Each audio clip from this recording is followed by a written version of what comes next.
Assalamualaikum! I wanted to show you my skincare empties para naman maitapon ko na at nang magkaroon naman ng space sa aking cabinet. So marami na akong mga naitapon at eto nga lang yung mga natitira. These empties ay paulit-ulit akong bibili dahil favorite talaga sila ng aking skin. At hindi talaga ako pumapayag na nauubusan ako neto kaya meron pa naman akong stock neto. So mag-umpisa tayo dito sa Bioderma. Ayan, ang dami nila. Lahat ito ay ubos na.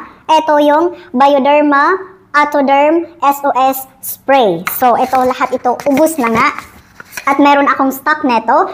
Favorite talaga ito ng aking skin. Next ay Bioderma pa rin. Ito ay cream naman. Next one ay ang aking mga vitamin C from the Inky List. Ito yung kanilang 15% vitamin C and EGF serum. Ito yon. At meron akong isa dito from Medicate. Sunod na ang COSRX. Meron ako ng kanilang essence at cream. Sunod na ang dalawa sa aking favorite toner kapag kailangan ko ng toner from COSRX and then CeraVe. Next, from Skin 1004. Lahat ko gusto ang dalawang serum na ito. Sunod na dyan ang Lux Organics Cica Rescue Serum. Ang dami. Ayan, mashallah. Lahat ko ito naubos na. Super favorite din ito ng aking skin. Ayun, may nahulog na. Sunod naman ang mga peptides ng The Ordinary. Ito yung kanilang buffet. Meron akong buffet plus copper peptides. And then argireline. Lahat ito pang anti-aging. Meron din pala akong Lux Organics Cica Rescue. Ito yung kanilang moisturizer at saka